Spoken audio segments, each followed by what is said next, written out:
But in the first video, I used my Star Trek analogy about the Borg. And remember, the Borg said resistance is futile.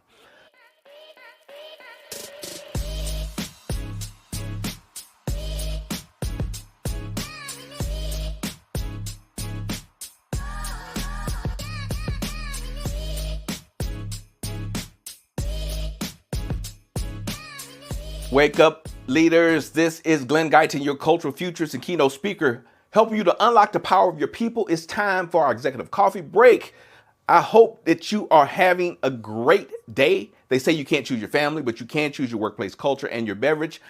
My goal is to equip you with effective strategies to foster a culture of innovation, reduce workplace stress, and elevate team performance. If you're watching on YouTube, don't forget to like and subscribe. Let's get into it. All right. We were talking about resistance to change. It's a very important topic in the workplace. And in the first video, if you haven't watched that, I'll put a link to that first video. But in the first video, I used my Star Trek analogy about the Borg. And remember, the Borg said resistance is futile. But we know that resistance isn't futile. In outer space or in the workplace, workers can stop a process. Workers can have an impact at every level. Leaders say, hey, we're going to do something new. We're going to do something great and fantastic. And the people in your workplace are like, no, we're not. We're not doing that. Hey, it's a great idea. It's going to save the company thousands of dollars, millions of dollars. And the workers are like, we don't care. You're going to make our job 10 times as hard. You're not paying us anymore. And we're going to resist. We're going to resist in ways that you didn't even know we could resist. We're going to slow down. We're going to make mistakes. There are going to be all kinds of things going on. I was actually watching a football game today, and they were talking about the former quarterback of the Houston Texans, Deshaun Watson. And he's having a horrible year. There's a number of reasons. We won't get into the moral and ethical reasons why he's having some challenges, which is pretty important, but that's not what we're talking about today. But it's really apparent that he's lost the locker room, right? That the receivers are dropping balls and all kinds of things going on.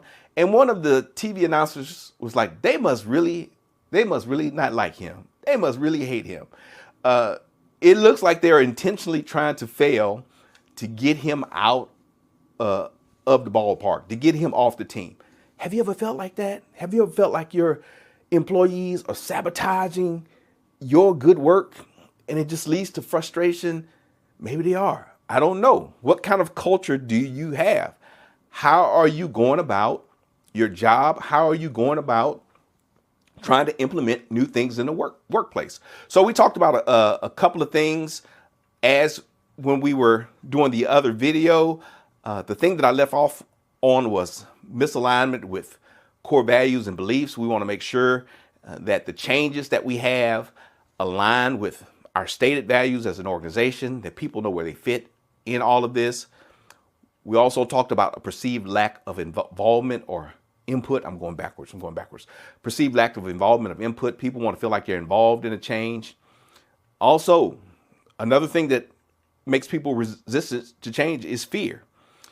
Fear of change. People don't like to change, and so sometimes it's hard for us to get things implemented as leaders. And of course, the number one thing is a lack of trust. I have a resource available. I'll put the link in the chat. My book on building trust. I think it's important for us to learn how to build trust as leaders. Anytime we want to be effective in our roles, we are leading people. That's why I say, hey, it's important that we unlock the power of our people. It's important. We are in the people business, so it's important that we bring people along. Part of that is building trust. So make sure you check out that resource is available on Amazon. Really easy read, really practical tool to help you navigate and build trust in your workplace. All right, so I gave you those 4 things to recap. Let's go for number 5. Previous negative experiences. That's number 5. That's one of the reasons why people are resistant to change. Have you ever heard the phrase, hey, we've tried this before, it didn't work? Past experiences can be powerful barriers to change. If people have seen similar initiatives flop, they'll assume the same fate for your latest and greatest idea. And there are ways to mitigate this. I have a ton of ideas as a leader, and my team knows not to take all of my, hey, we should do this seriously, because I've explained it to them to say, hey, I have a ton of ideas. Feel free to ignore me. I will let you know when I am serious. When I really want to implement something, we'll sit down, we'll talk, we'll have a plan. But I may have a lot of wild ideas. Feel free just to go back and forth with me, but understand we're really not implementing something new. You have to let people know how you operate, and you want to make sure that people aren't just running in 100 different places because you're scattered, right? Because you're scatterbrained. You want to have a learning-oriented culture that acknowledges, past mistakes. So if you've messed up in the past, make sure you acknowledge that. You want to focus on improvement and just be honest to say, hey, yes, we've stumbled before. This is what we've learned, and this is why it's going to be different this time. Now, make sure that it is actually different. Sometimes we say, hey, stuff is going to be different this time, and we do the exact same thing. We keep disappointing people, which goes back to number one, building trust. People are going to trust you to be consistent, right? And if you're consistent, consistency is always being inconsistent, they're going to trust you to be inconsistent. If your consistency is always saying, hey, we're going to do something different, and you never do anything different, that's what they're going to believe. All right. So you have a consistency. You better figure out what kind of consistency you want as a leader and what you want to unlock with your people. But you want to have a what I would call maybe a brave space in your organization. I don't like the word safe space. That's just my personal thing. But you want to have a brave space in an organization where people can express their concerns without being labeled as negative. So people can feel free to tell you, hey, this didn't work before. Let's try something different. Or this is why I'm concerned about what you're trying to do. You want your employees to be open with you. At least I do. I mean, I think it just made for a better workplace when people felt like they can come talk to the boss without a fear of like, oh, I can't express my opinion. No, I want to know what people are thinking. I want to know if my idea is a good idea. And if they don't think it's a good idea, I want to know why. And if they're resistant, I want to know why they're resistant so that I can help them along in the process. So be mindful of that. Okay, hey, just a side note. Why don't I like safe space versus brave space? I think safe space implies that you can say whatever you want to say and there's no consequences to it in the workplace. And that's not true, because we're all human beings. And if somebody says something to you, it's going to plant a seed in your mind. It's going to change your behavior in some kind of way. It's going to make you look at that person maybe in a different way, even if it's unintentional. So our words have an impact. They have weight. And so just to say, hey, this is a safe space, you can say whatever you want, doesn't do justice to the weight of people's words. So I say you have to have a brave space. You do want, as a leader, to try to balance these things all out. But a brave space implies that the person has some responsibility, knowing that they're taking a risk communicating whatever their idea is, whatever their opinion is. So there's always risk in sharing your ideas. And I think safe space sometimes discounts the amount of risk that people have to take in order to speak up in a workplace, especially when there are power differentials. So that's just a side note. Number 6, lack of clear communication and vision. Now, this is pretty straightforward, but it's also crucial. If you don't clearly communicate the why behind the change, don't be surprised when people resist. Vague ideas lead to vague buy-in. So be really specific, have a really good plan. Make sure you've involved people in the planning of this too. Don't just have your plan without any input.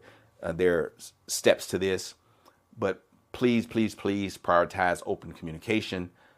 You want a culture where information flows freely so that everyone can understand what's coming and why it matters. What's coming and why it matters. Remember those two things. What's coming and why it matters. When people see the bigger picture, they're more likely to jump on board. But in a culture where information is hoarded or delivered poorly, confusion takes root and so does resistance. And somebody's going to talk. Don't act like people are like you work for the CIA. I mean, people probably talk in the CIA too. I've never worked in the CIA, but I'm sure people share secrets in the CIA. That's why they have spies, right? So in your organization that doesn't need a top secret clearance, people are talking, your idea is going to get out. So make sure you're communicating what you want to get out. Number seven, there can be concerns about workload or resources. Change can often mean more work, or at least that's the perception with many people. Employees may resist new initiatives that they think will be buried under extra tasks without the resources to support them. So people don't want just to be changing stuff to do more work for the same compensation. Just be mindful of that. Let people know what's going to happen. And you have to know the unintended consequences of your change. Be mindful of that. Every change has unintended consequences. It's change. Stuff is going to be different. So you have to try to think through these things. And that's why you talk to your employees, talk to people that really know what's going on before you just start changing stuff as a leader. I really try to think through 3 or 4 different things, different scenarios. So scenario planning is very important. As a cultural futurist, that's one of the things that I like to do with my clients. Hey, let's think through some of these different potential scenarios, these different futures, so that we know what path is most likely. Where do we want to spend our time and energy? So make sure your team feels that their efforts are valued and that resources will be there when they're needed. And if your culture prioritizes profits over people, expect friction, especially when asking people to take on more. We just had this whole thing about the dock worker strike, right? Everybody just buying up toilet paper because of the uncertainty. They didn't know what was going to happen. The dock workers, said, these companies are making record profits off of us. We're still getting paid the same thing. And then everybody goes into a toilet paper frenzy. Hey, we don't have enough toilet paper. Even though toilet paper is made in the United States. Why are we all buying toilet paper like that? I don't understand. Toilet paper doesn't come on ships. But people just start freaking out, right? Why? Because something was changing. Something was different. The media had people hyped up. And you may have people like that in your workplace, getting folks hyped up. Hey, they're changing stuff. They're changing stuff. You don't know what's going to happen. Go out and buy some toilet paper. Go out and steal some staplers. I don't know what they say in your workplace. But I'm just saying, just like it happened in the real world, when things change, when there's uncertainty, people behave irrationally, right? They just start doing stuff and they get into a panic. And you don't want your workers to panic. All right. Last but not least, let's talk about desire for autonomy and control. If employees feel like new ideas are going to take away their sense of control, expect some pushback. People want to feel ownership over their work. And so when you're changing stuff, when you're moving things around, people feel like there's a loss of control. So we want to have a culture of empowerment. Again, your team needs to have some input. They need to have voice. They need to really understand these changes. And if you come from a culture where there's a lot of micromanagement, change is going to be even harder, because even the smallest shifts can feel like a takeover. Nobody wants to be taken over. Remember, Star Trek, the Borg. Nobody wants to be assimilated. Nobody wants to be consumed. So they resist, right? They resist when they feel like they have no choice. It leads to frustration. All right, so there you have it, leaders.